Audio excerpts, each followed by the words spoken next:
queria convidar vocês a abrir então em 1 Reis, capítulo 19.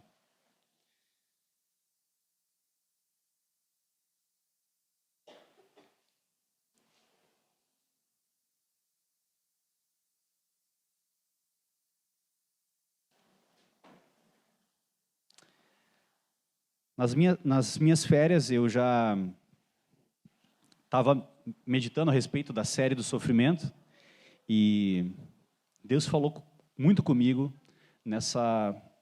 através da vida de Elias. Então eu queria convidar os irmãos para a gente ficar de pé, para a gente fazer a leitura do texto. É uma perícope um pouquinho longa, vai ser do 1 até o 18.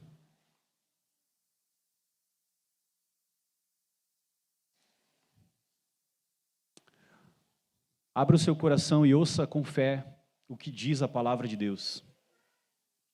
Acabe contou a Jezabel tudo o que Elias havia feito e como havia matado todos os profetas à espada. Então Jezabel mandou um mensageiro a Elias para dizer-lhe: que os seus deuses me castiguem se amanhã, a esta hora, eu não estiver feito com a sua vida o mesmo que você fez com a vida de cada um deles. Elias ficou com medo, levantou-se e, para salvar a sua vida, se foi e chegou a Berseba, que pertence a Judá. E ali ele deixou o seu servo. Ele mesmo, porém, foi para o deserto, caminhando um dia inteiro. Por fim, sentou-se debaixo de um zimbro, sentiu vontade de morrer e orou: basta, Senhor, tira a minha vida, porque eu não sou melhor do que os meus pais. Deitou-se e dormiu debaixo de um zimbro. E eis que um anjo tocou nele e disse: levante-se e coma. Elias olhou e viu, perto da sua cabeça, um pão assado sobre pedras em brasas e um jarro de água. Comeu, bebeu e tornou a dormir. O anjo do Senhor voltou, tocou nele e lhe disse: levante-se e coma, porque a viagem será longa. Então Elias se levantou, comeu e bebeu. E com a força daquela comida, caminhou 40 dias e 40 noites até Horebe, o monte de Deus. Ali entrou numa caverna, onde passou a noite. E eis que a palavra do Senhor veio a ele e lhe disse: o que você está fazendo aqui, Elias? E ele respondeu: tenho sido muito zeloso pelo Senhor, Deus dos exércitos, porque os filhos de Israel deixaram a tua aliança, derrubaram os teus altares e mataram os teus profetas à espada. Só fiquei eu, e eles estão querendo me tirar a vida. Então foi-lhe dito: saia daí e fique diante do Senhor no monte. Eis que o Senhor estava passando, e um grande e forte vento fendia os montes e quebrava as rochas diante do Senhor. Mas o Senhor não estava no vento. Depois do vento houve um terremoto, mas o Senhor não estava no terremoto. Depois do terremoto veio um fogo, mas o Senhor não estava no fogo. E depois do fogo veio o som de um suave sussurro. Quando Elias ouviu isso, cobriu o rosto com o manto e, saindo, pôs-se à entrada da caverna. E eis que veio uma voz e lhe disse: o que você está fazendo aí, Elias? Ele respondeu: tenho sido muito zeloso pelo Senhor, Deus dos exércitos, porque os filhos de Israel deixaram a tua aliança, derrubaram os teus altares e mataram os teus profetas à espada. Só fiquei eu, e eles estão querendo me tirar a vida. Então o Senhor disse a Elias: vá, volte ao seu caminho, para o deserto de Damasco. Chegando lá, unja Hazael como rei da Síria. Unja também Jeú, filho de Ninsi, como rei de Israel. E Eliseu, filho de Safate, de Abel-Meolá, como profeta em seu lugar. Quem escapar à espada de Ezael, Jeú o matará. Quem escapar à espada de Jeú, Eliseu o matará. Também conservei em Israel 7.000, todos os joelhos que não se dobraram a Baal, e toda a boca que não o beijou. Até aí. Senhor, nós cremos que a tua palavra, Senhor, ela foi inspirada pelo teu Espírito. E nós dependemos, Senhor, do teu Espírito Santo, para poder compreender o que o Senhor quer falar com a tua igreja nessa noite. Nós entendemos, Senhor, essas letras, entendemos o que o Senhor fez diante do profeta, mas nós queremos entender, Pai, o que o Senhor quer falar conosco nessa noite através desse texto, Pai. Abre os nossos olhos espirituais, abre o nosso coração para conseguir compreender a Tua graça em meio a tanta desgraça que nós acabamos de ler aqui, Senhor. Que o Senhor possa se revelar a nós de uma forma maravilhosamente graciosa e que eu não passe aqui, Senhor, uma impressão errada de quem Tu és, Senhor, mas que as pessoas saiam daqui hoje, e eu também, Senhor, maravilhados com o Teu poder, maravilhados com a Tua graça, em nome de Jesus. Amém e amém. Você pode tomar o seu assento.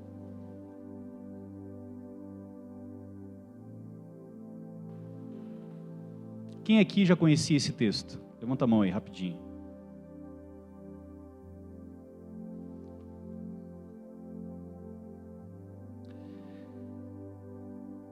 A gente tem falado aqui a respeito do tema do sofrimento.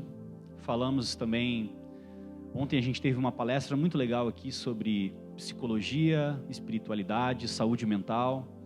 Foi muito especial o tempo aqui ontem, muita informação relevante para nos tirar assim da ignorância, né? Abrir a nossa mente, desmistificar, quebrar certos tabus que muitos evangélicos ainda têm a respeito desses temas do sofrimento, da depressão, da ansiedade, desse tipo de doença mental, que só hoje, né, de alguns anos para cá, de uns 100 e poucos anos para cá, como foi falado ontem na palestra, nós temos diagnósticos a respeito dessas doenças.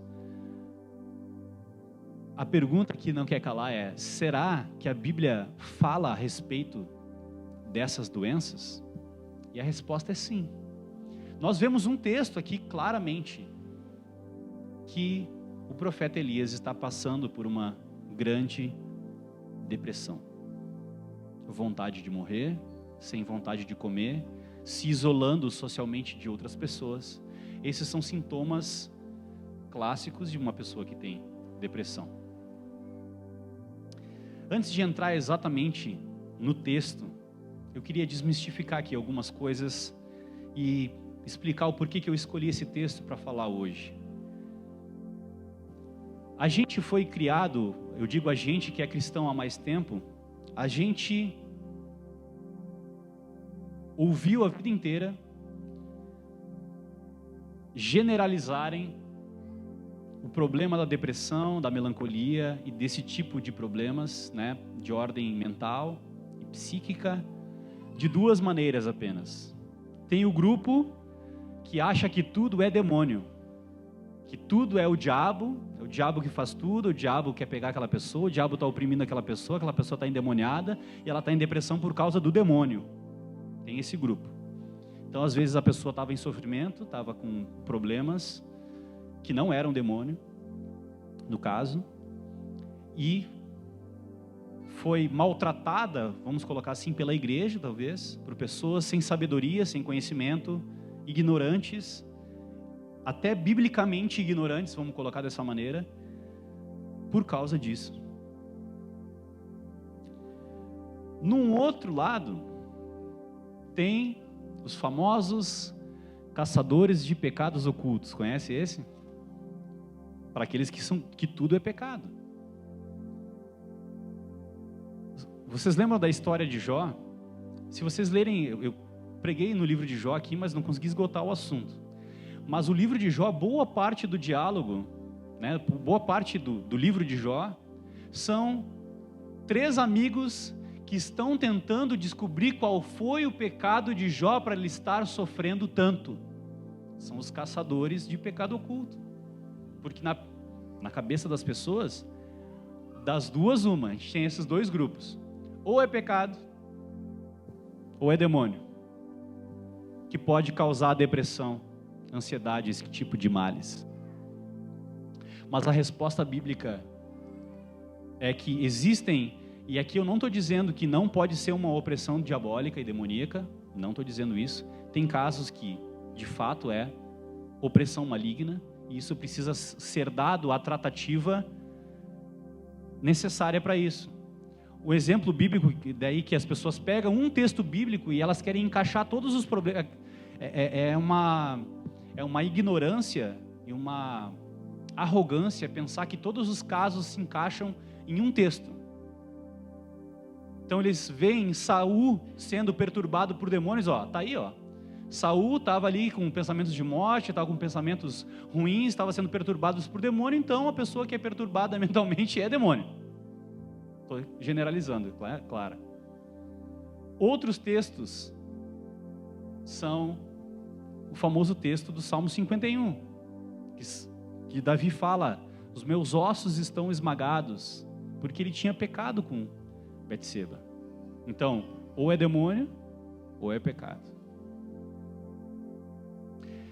A minha pergunta, e a pergunta que vai nortear a pregação de hoje é possível uma pessoa que é piedosa, uma pessoa que tem comunhão com Deus, uma pessoa que tem uma vida de oração, que tem intimidade com Deus, que experimentou a presença de Deus, que não tem, né, um pecado assim específico que pode abrir uma brecha para uma depressão? É possível que essa pessoa passe por depressão? A resposta é sim. Nós acabamos de ler. Acabamos de ler um texto a respeito do profeta Elias. Eu vou precisar aqui falar um pouquinho quem foi o profeta Elias, para vocês entenderem de quem nós estamos falando e por que ele estava passando o que ele estava passando. O profeta Elias, no Antigo Testamento, ele é considerado o profeta dos profetas. Existem dois grandes profetas no Antigo Testamento, Moisés e Elias. Inclusive, eles aparecem no Novo Testamento, no Monte da Transfiguração. Tá? Moisés, representando a lei, Elias, representando os profetas, e Jesus, o maior de todos. Então, esse era Elias. Elias não era alguém famoso de natureza. Elias era um tisbita, que era uma cidade que os historiadores têm dificuldade de saber onde é que é, de tão pequena que é esse lugar, esse vilarejo. É difícil saber de onde ele é. Mas, então, ele não era de nobre nascimento. Ele não era de nobre nascimento.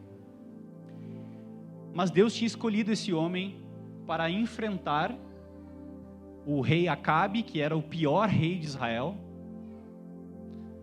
O rei que casou com a Jezabel, e junto com a Jezabel vieram todos esses profetas de Baal, que é no capítulo anterior, capítulo 18.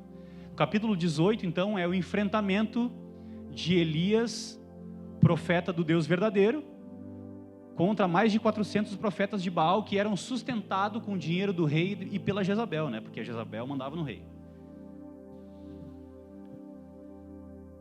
Esse é o cenário. Então, Deus levanta Elias. Elias não é qualquer pessoa.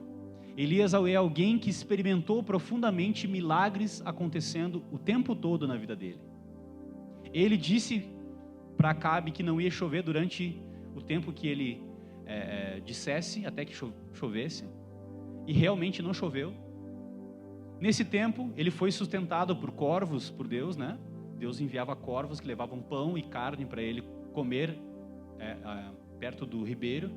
Depois disso, ele foi para a casa da viúva, e a viúva só tinha um potinho de azeite e um copo de farinha, que ela ia fazer o último bolo para ela e para o seu filho, eles iam morrer. E aí Elias diz para eles fazerem um bolo, para Elias também. Eles comem, e aí Elias fala que eles não vão ter necessidade, porque o azeite não acabaria, e nem a farinha não acabaria. E eles foram sustentados mais 2 anos a partir dali. Então Elias conhecia bem a Deus, o poder de Deus. Elias não era um ignorante, não era uma pessoa assim qualquer. Elias fez milagres e maravilhas no poder de Deus. Elias foi quem foi usado por Deus para ressuscitar uma pessoa. A primeira ressurreição no Antigo Testamento foi feita por Elias. Depois, no capítulo 18, ele enfrenta os profetas de Baal, porque a guerra era essa. Baal era o deus da fertilidade e da chuva. E aí, então, Deus levanta Elias e fala assim, ó, diz para eles que não vai chover, porque Baal não não é o Deus verdadeiro. Deus é quem manda a chuva, o Deus de Israel é quem manda a chuva e a fertilidade. E aí então tem aquele episódio clássico, vocês já viram aquele desenho Superbook, tem no Superbook, coloca a vida de Elias, é muito legal. Desenho infantil, mas é muito legal a história. Que os profetas de Baal ficam 6 horas gritando e clamando para que Baal envie fogo do céu e nada acontece. 6 horas de gritaria, incenso, fumaça, os profetas se cortam, chamam, e Elias ainda tira um sarro, né? Ele falou, acho que o Deus de vocês foi no banheiro, ou ele está dormindo, ou ele viajou para longe porque não está ouvindo vocês. Depois disso, depois de ter acontecido tudo isso, os profetas de Baal cansaram, e aí chegou a vez de Elias. Elias vai, monta o altar, mata o bezerro, bota em cima do altar, manda molhar o altar 2 vezes, para não ter dúvida de que de fato foi Deus mesmo que realizou aquele milagre. Faz uma oração rápida a Deus, e fogo cai do céu e consome o sacrifício, provando que Jeová é o Deus verdadeiro. O Deus que tinha chamado Elias é o Deus verdadeiro. Inclusive o nome do profeta Elias, no Antigo Testamento, o nome dos profetas passam uma mensagem. Vocês sabem o que significa Elias? Elias significa no hebraico El-Jah, que significa Jeová, Yahvé é Deus. Quando fogo caiu do céu, eles começaram a falar, Elias, Elias, Elias, El-Jah, Jeová é Deus, Jeová é Deus, Jeová é Deus. E aí, para os mais pentecostais, os mais carismáticos, eles pensavam, né, talvez, que ia haver um grande avivamento a partir daquele momento ali, porque fogo tinha caído do céu, e o povo todo estava adorando a Deus, mas não foi dessa vez. Não foi dessa vez. Depois de todas essas manifestações miraculosas, talvez Elias pensou que o rei de Israel ia se arrepender, não, de fato, Yahvé é Deus, vamos voltar aqui a aliança e tal, mas nada acontece. O rei volta para casa, fala com a Naja lá, quer dizer, com a Jezabel, e a Jezabel manda essa mensagem de que logo, logo, eles fariam com Elias a mesma coisa que ele fez com os profetas de Baal. Aliás, matar falsos profetas era autorizado pela lei de Deus no Antigo Testamento. Então foi por isso que aconteceu esse massacre. E aí nós chegamos então no capítulo 19, onde nós estamos. Depois de Elias ter visto todos esses milagres, o poder de Deus, a ação de Deus, não faltou experiência com Deus para Elias. Não faltou conhecimento de Deus para Elias. Não teve nenhum pecado grave de Elias, ele era um profeta de Deus. Não foi demônio também. Foi apenas uma depressão. Uma depressão que estava ali confundindo a mente do profeta. Confundindo a mente do profeta. Pessoas que têm problemas psicológicos, elas perdem a sua identidade. Como o William falou aqui ontem, a sua visão fica turva, as coisas perdem a cor, a pessoa esquece quem ela é verdadeiramente. Alguns esquecem, ou pelo menos, eu vou tentar falar da melhor maneira possível isso, não lembram exatamente de tal confusão mental, esquecem a fé que tem no seu coração, que foi colocada por Deus. Isso não quer dizer que Elias não tinha fé, mas ele estava passando por um momento conturbado, onde ele não estava conseguindo se lembrar de quem ele era, do que Deus tinha feito até ali, das promessas de Deus e de quem Deus era. É isso que está acontecendo aqui. E nós chegamos então nesse capítulo, que é o capítulo 19 do livro de Reis. E eu vou começar a expor então o texto. Acabe contou a Jezabel tudo o que Elias havia feito e como havia matado todos os profetas à espada. Então Jezabel mandou um mensageiro a Elias para lhe dizer, por isso que eu falei, caiu fogo do céu, milagre, arrependimento, o povo caiu em arrependimento e começou a louvar a Deus, mas isso não foi suficiente para transformar o coração do rei e transformar o coração de Jezabel. O povo estava distante de Deus. Talvez depois de tudo que Deus fez, essa era a grande expectativa de Elias. Pô, Deus vai me usar para reverter toda essa situação de idolatria no meio do povo. Mas não foi o que aconteceu. E depois de uma grande frustração e de todo o cansaço físico e mental que aconteceu nesses capítulos que eu narrei rapidamente aqui, Elias se encontra exausto, confuso, triste, decepcionado com Deus, consigo mesmo, e ainda jurado de morte pela Jezabel. Nada mudou, mesmo Deus tendo feito tudo aquilo. Aqui então a gente começa a identificar os sintomas da depressão de Elias. Versículo 3 diz o seguinte: Elias ficou com medo. Meus irmãos, Elias ficou com medo. Ele tinha acabado de orar e caiu fogo do céu. Ele poderia ter dito assim, não, pode mandar Jezabel e quem quiser aí que eu vou matar no peito aqui, eu oro de novo, manda fogo do céu, fulmina todo mundo aí e acabou a história. Não foi isso que aconteceu. Aqui diz que Elias ficou com medo. O grande homem de Deus, o grande profeta de Deus, ficou com medo. E a Bíblia diz, versículo 3, ele se levantou para salvar a vida. Ele ficou com medo de morrer. É até contraditório, né? Ele levantou e fugiu para salvar a própria vida, depois ele pede para que Deus mate ele. Olha a confusão mental. Ele não queria ser morto pela Jezabel. Elias ficou com medo, levantou-se e foi para salvar a sua vida e chegou a Berseba. Em Berseba, só para contextualizar, tá?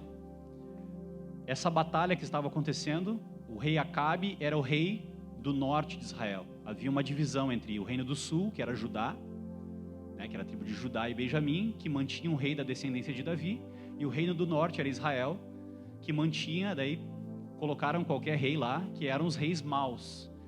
Então, o reino do norte só tinha rei mau, e Acabe era o pior de todos. Foi o ápice da idolatria, da feitiçaria, de tudo que é ruim, nessa época de Elias.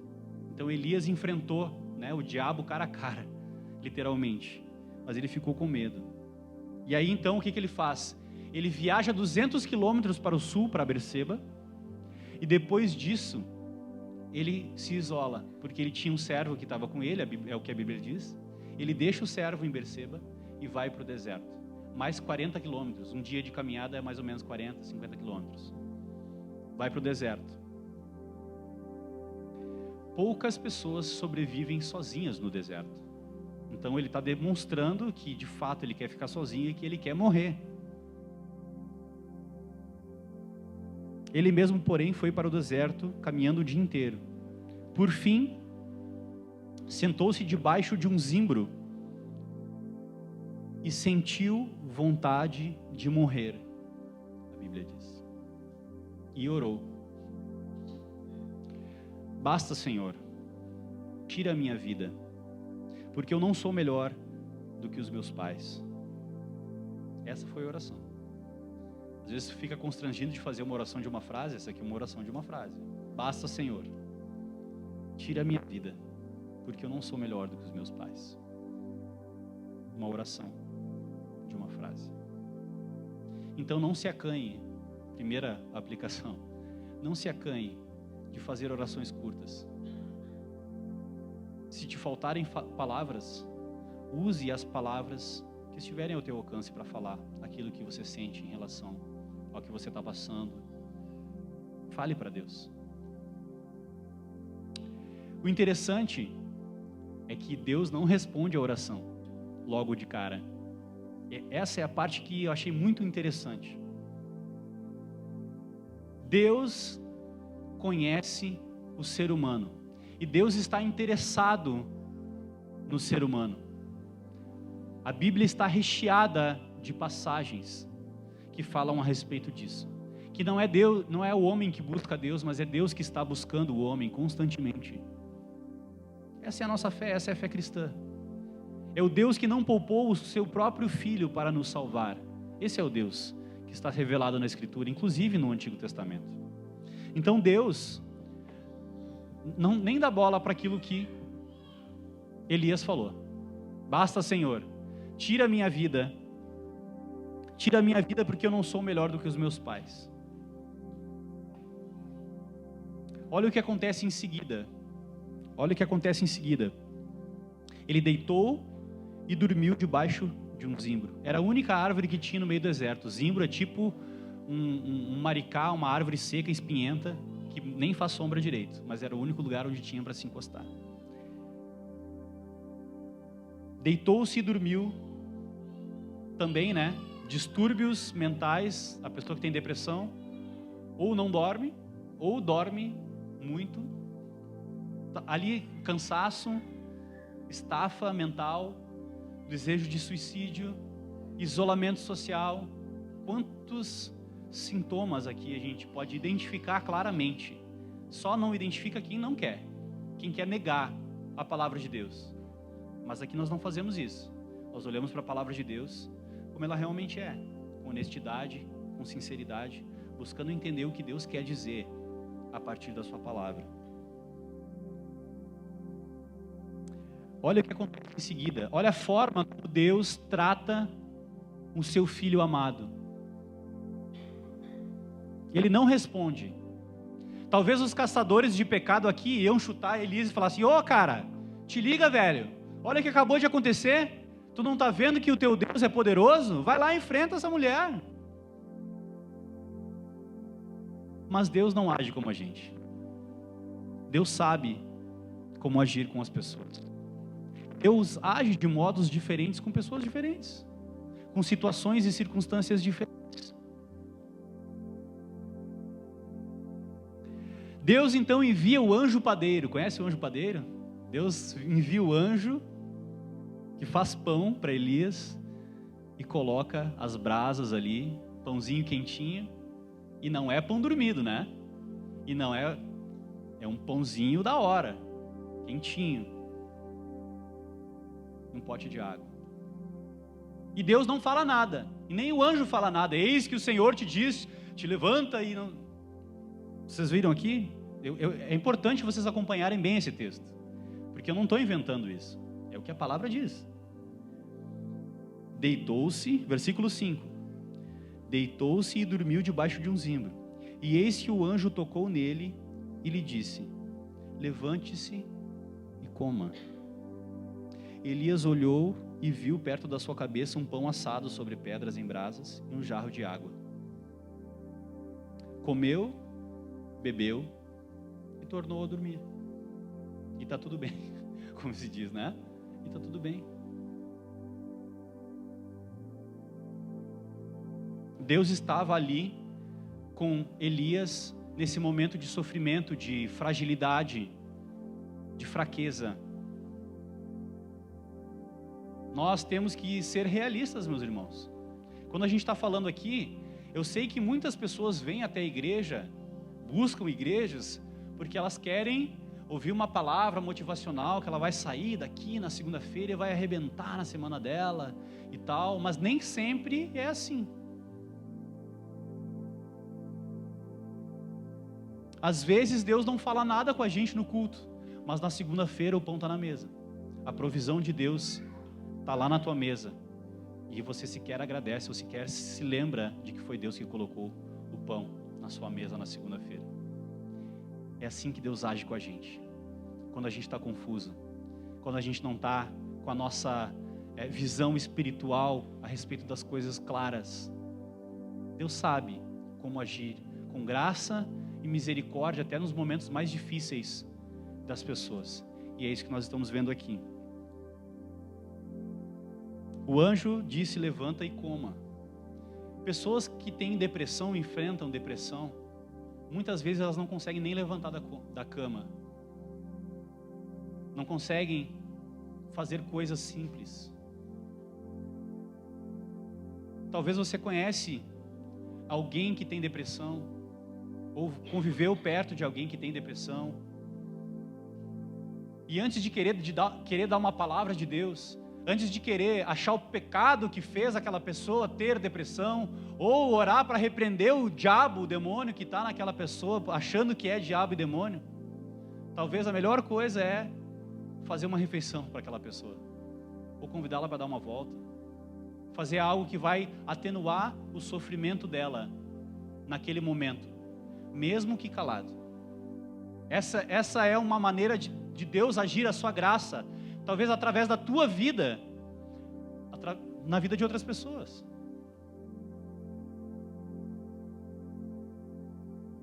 Assim como Ele fez com Elias. Deus pode te usar dessa maneira também, meu irmão. Cuidando de pessoas que estão em sofrimento, atenuando o sofrimento delas naquilo que elas necessitam naquele momento. E eu tenho certeza que o Espírito Santo quer falar conosco, para que nós tenhamos sensibilidade para lidar com esse tipo de tema aqui na igreja. Nós descobrimos ontem na palestra que 20% da população mundial tem ansiedade e depressão. Ou seja, é possível que 20% da nossa igreja também tenha, porque somos pessoas normais, afetadas pelo pecado, caídas. E existem pessoas na nossa igreja que sofrem esse tipo de problema, e nós não podemos ignorar isso. E nós precisamos aprender a não demonizar essas coisas. Devemos aprender a agir com graça, agir como Deus agiria, à luz da sua palavra. E aqui nós estamos aprendendo algo novo. Nem tudo é demônio e nem tudo é pecado.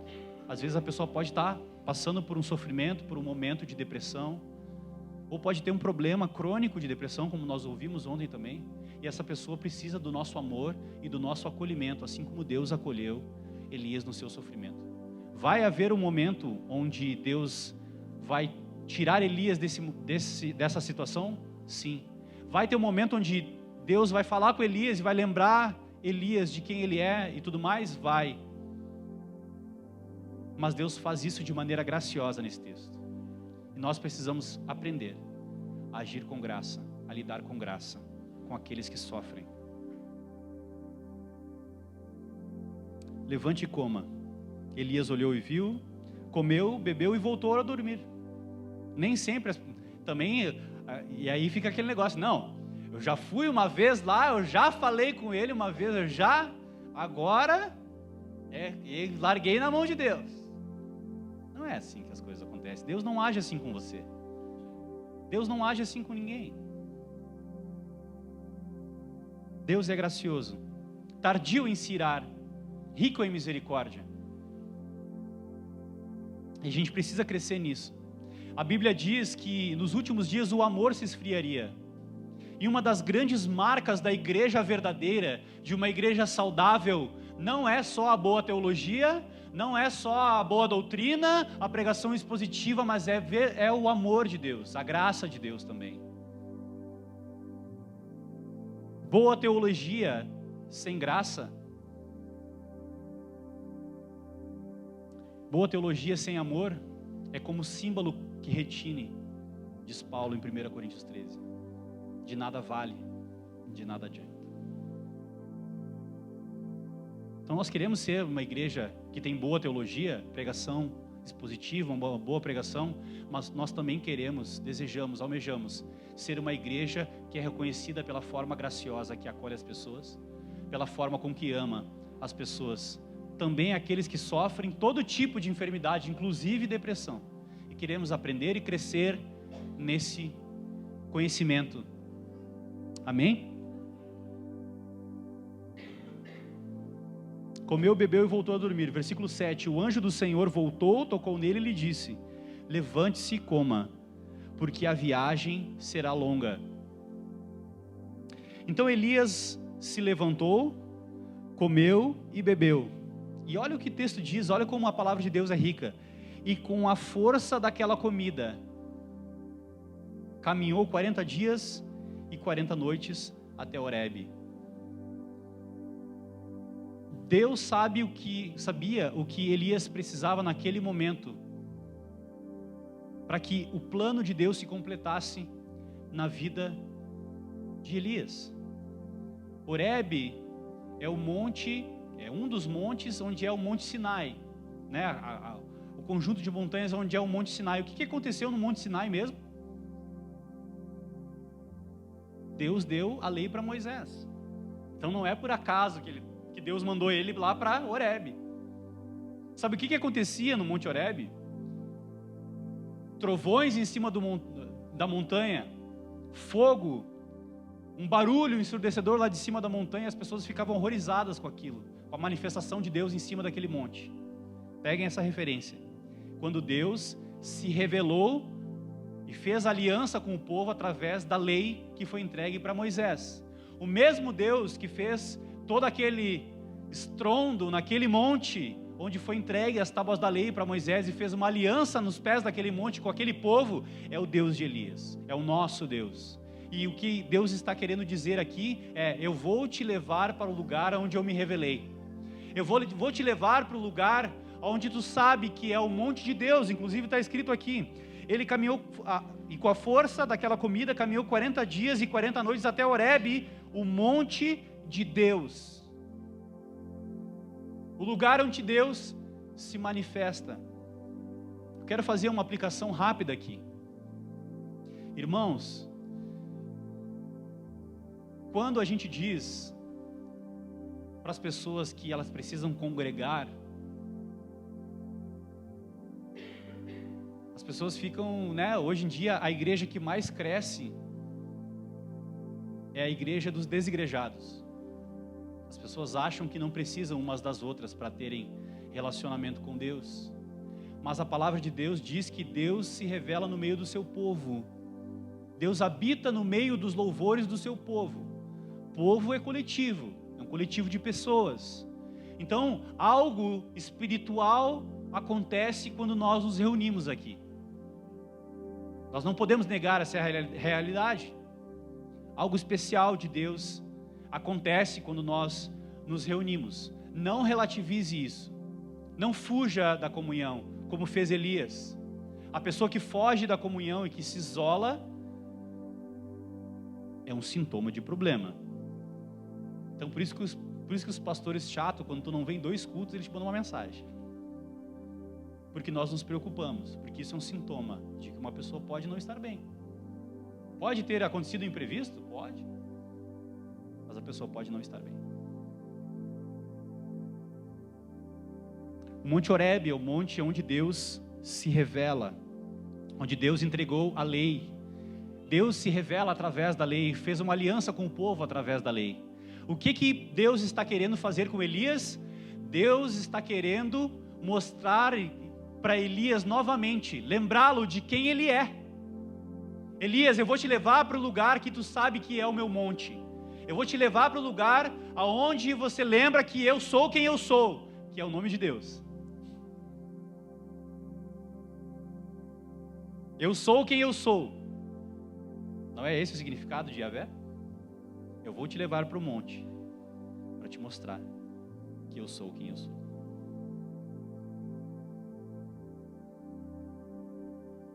Olha o que acontece, então, ele chegou em Horebe, e mesmo assim não passou, né? Parece que é um tratamento aqui de Deus. É o tratamento da depressão de Elias, né? E aí ele se isolou de novo, se enfiou numa caverna no Monte Horebe. Não é o que diz aqui o versículo 9? Ali entrou numa caverna, onde passou a noite. Eis que a palavra do Senhor... então, depois de toda essa tratativa amigável, graciosa de Deus com Elias, Deus fala algo com ele. Uma outra aplicação aqui é, às vezes a gente está tão cansado, tão atribulado, tão perturbado, tão distraído com as coisas, com os problemas do dia a dia, com as coisas, né, que passam na nossa timeline.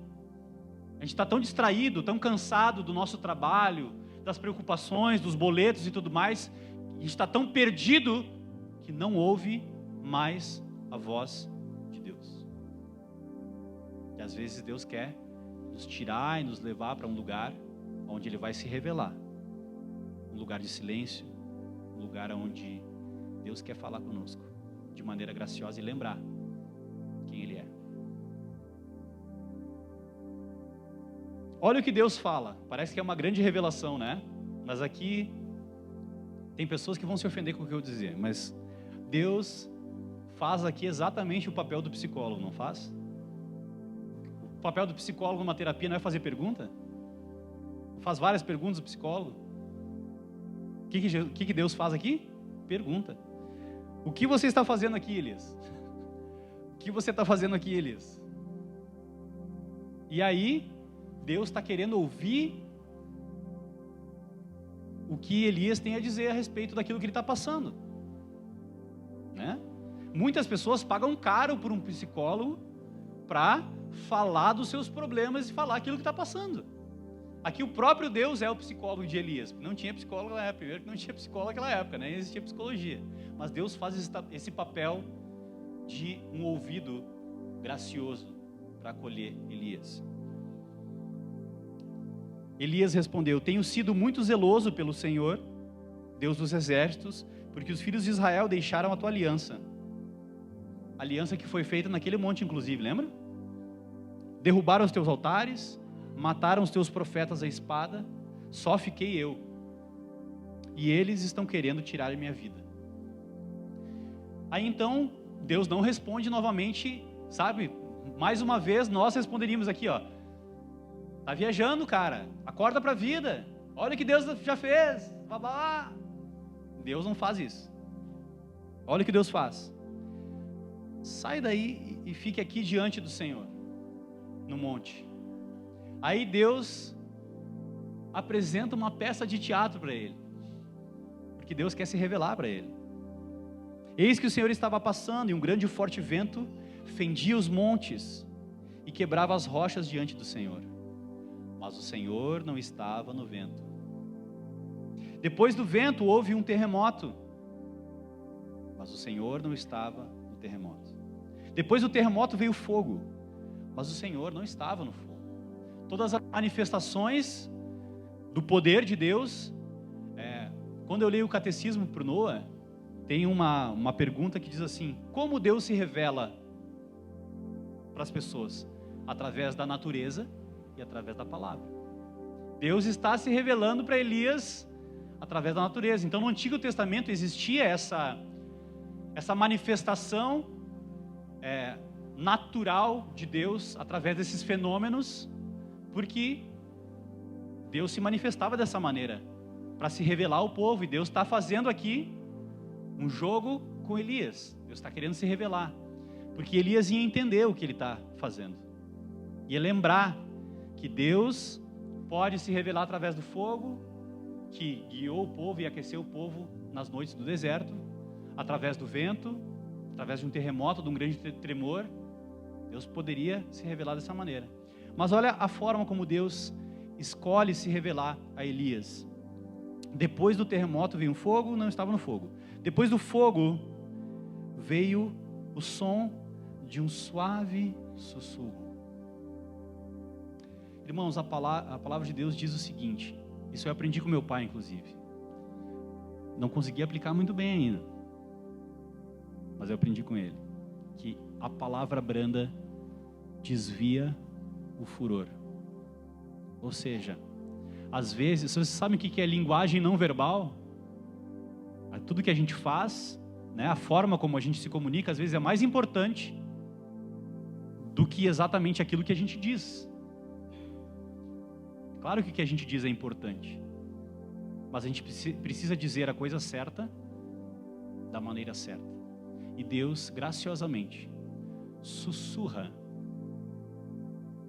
depois de todo aquele estrondo, imagina? Depois de terremoto, fogo, de um vento tão poderoso que fendia as rochas, Deus sussurra. Quando Elias ouviu isso, ele cobriu o rosto com um manto e saiu e pôs-se à entrada da caverna. E eis que veio uma voz novamente. o que você está fazendo aqui, Elias? Mais uma vez a pergunta, né, de psicólogo, o que você está fazendo aqui? E ele dá a mesma resposta, ele não entendeu ainda. Ele está no processo de entender o que Deus está querendo falar com ele. Ele não entendeu ainda, ele está naquela crise. Não, mas vai dar tudo errado. Não, mas eu não sei. Eu tenho sido muito zeloso pelo Senhor, mas Deus dos exércitos, porque os filhos de Israel deixaram a tua aliança. Está dando tudo errado, estão fazendo tudo errado. Derrubaram os teus altares, mataram os teus profetas e o próximo sou eu, inclusive. Só fiquei eu. E eles estão querendo me tirar a vida. Então o Senhor disse a Elias: vá, volte ao seu caminho para o deserto de Damasco. Deus dá uma ordem para Elias. E aqui é interessante também, porque Deus age de maneira acolhedora, graciosa, né?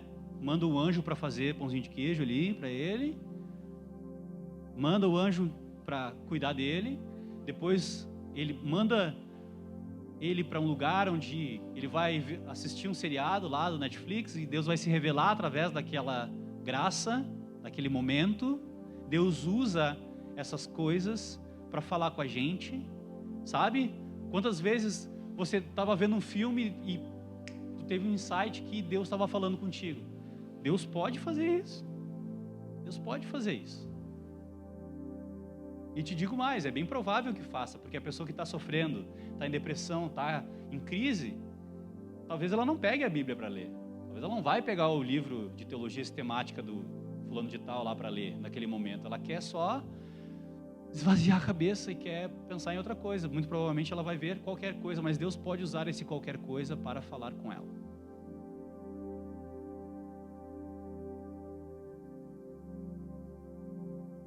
E Deus faz isso porque Ele deseja se revelar a nós. Ele deseja cuidar de nós. Não somos nós que estamos buscando a Deus. É Ele que está nos buscando constantemente. Não esqueçamos disso. Irmãos, não seja o super crente, porque a salvação é pela graça. Não tem mérito nosso. Se o Senhor não nos preservar, se o Senhor não fortalecer os nossos passos, não fortalecer os nossos joelhos, nós estaríamos prostrados. A salvação é pela graça de Deus, não é mérito humano, para que ninguém se glorie. Então não existe supercrente. Qualquer pessoa, por mais piedosa que possa ser, pode ter momentos vacilantes, pode ter momentos em até, como Elias aqui, em ter uma depressão. O Senhor então dá uma ordem para Elias, e lembra, é importante a gente entender isso aqui.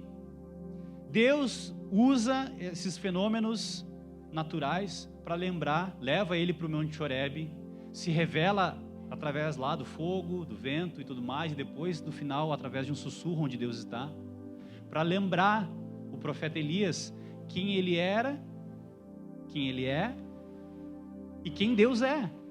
É para isso que Deus leva o profeta para aquele lugar. Então, antes de achar pecado na vida das pessoas, antes de tentar repreender o demônio da vida das pessoas, nós devemos, de maneira amorosa, acolhedora, lembrar quem a pessoa é em Cristo e quem Deus é, quem é o nosso Deus. Nós precisamos crescer nisso, meus irmãos. Precisamos crescer nisso. Eu preciso crescer nisso. Então, nós estamos chegando no final, tá? O Senhor deu uma ordem para Elias, para ele continuar fazendo aquilo que ele estava fazendo, tinha uma missão ainda a ser cumprida. O rei Acabe ainda estava vivo, Jezabel ainda estava viva,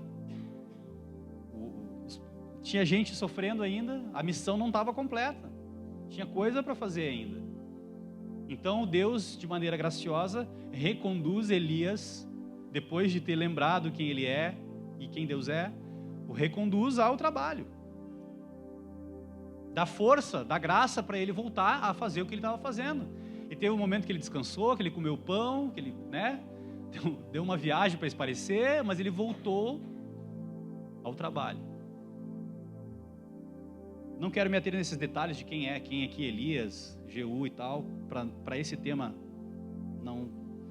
a gente não precisa se aprofundar, mas o último versículo diz assim, ó: vocês lembram que a depressão, ela confunde a gente, ela faz com que a gente esqueça quem a gente esqueça quem Deus é momentaneamente, a nossa visão fica turva, fica confusa, e a gente acha aquilo que não é.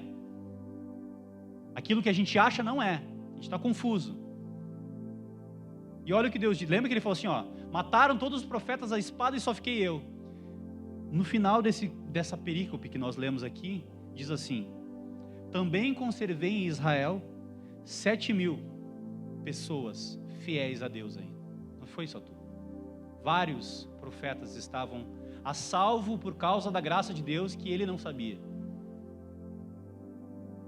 Todos os joelhos que não se dobraram a Baal e toda a boca que não o beijou. Ou seja, Deus trabalha onde a gente não vê.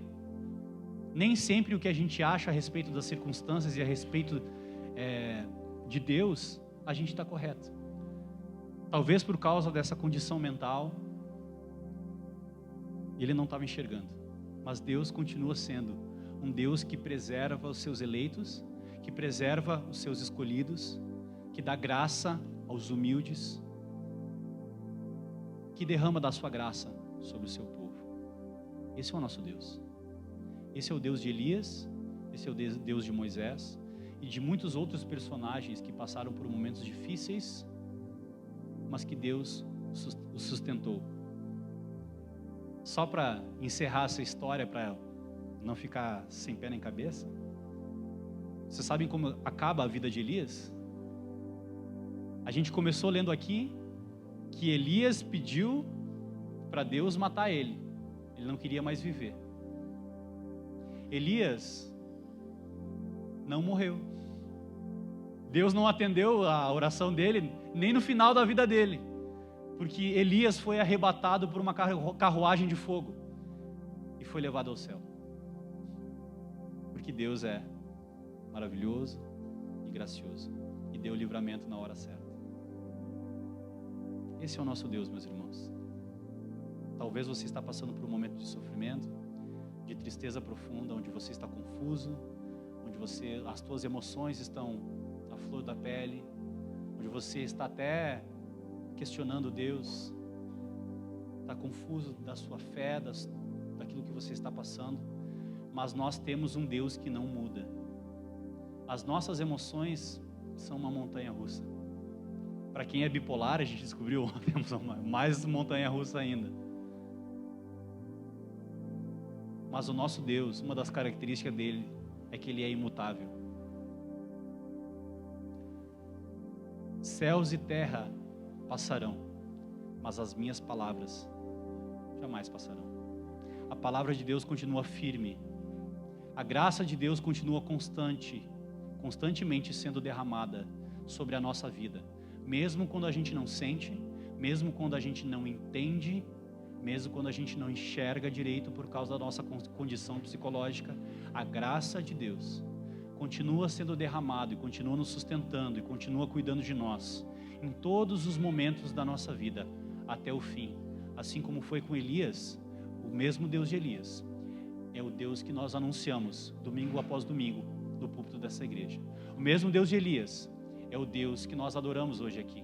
O mesmo Deus de Elias é o Deus que nós pregamos hoje, nessa noite aqui. E você pode depositar toda a sua fé, toda a sua confiança, toda a sua esperança nesse Deus. E Deus quer te lembrar quem Ele é e quem você é. Você é, meu irmão, minha irmã, um filho amado de Deus, por quem Ele deu, por quem Ele não poupou o seu próprio filho, como a Pamela falou aqui no louvor, que deu o seu precioso sangue para nos restaurar, para nos salvar. E se Ele deu o seu precioso sangue para nos salvar, Ele vai nos acompanhar até o fim. Pode me chamar de calvinista, eu creio nisso. Eu creio que a mesma graça de Deus que me salvou vai me fazer preservar até o fim. A mesma graça de Deus que converteu o meu coração, que me alcançou, me sustentará até o fim e me preservará. E um dia eu vou poder me encontrar com o meu Senhor e com Elias, que está junto dele lá no céu. Amém, meus irmãos? Queria fazer algumas aplicações antes de terminar. Algumas aplicações, rapidamente. Nós vimos várias coisas interessantes acontecendo aqui nesse capítulo tão interessante da palavra de Deus. Eu creio que tudo isso aconteceu de fato. Eu creio que o Deus revelado nesse capítulo é o meu Deus. Eu posso esperar isso dele.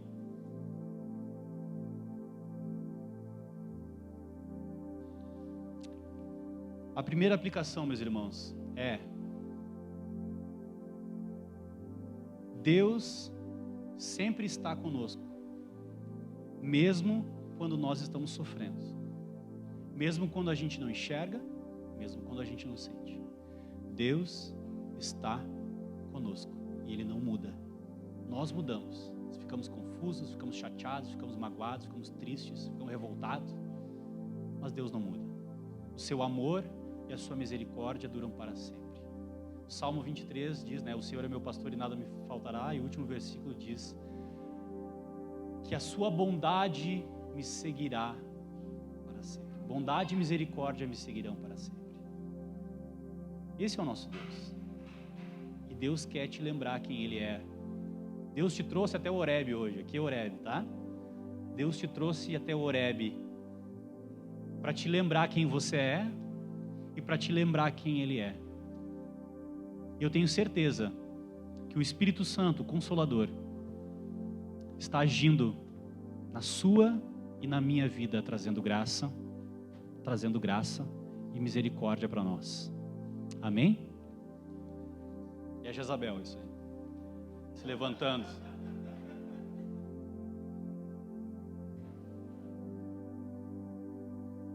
Me distraíram, daí fica difícil, né?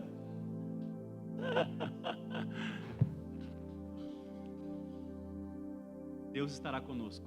Outra coisa, nós devemos agir com as pessoas de maneira graciosa, misericordiosa e sábia, assim como Deus agiu com Elias. Essa é uma abordagem que nós devemos ter com as pessoas que estão sofrendo.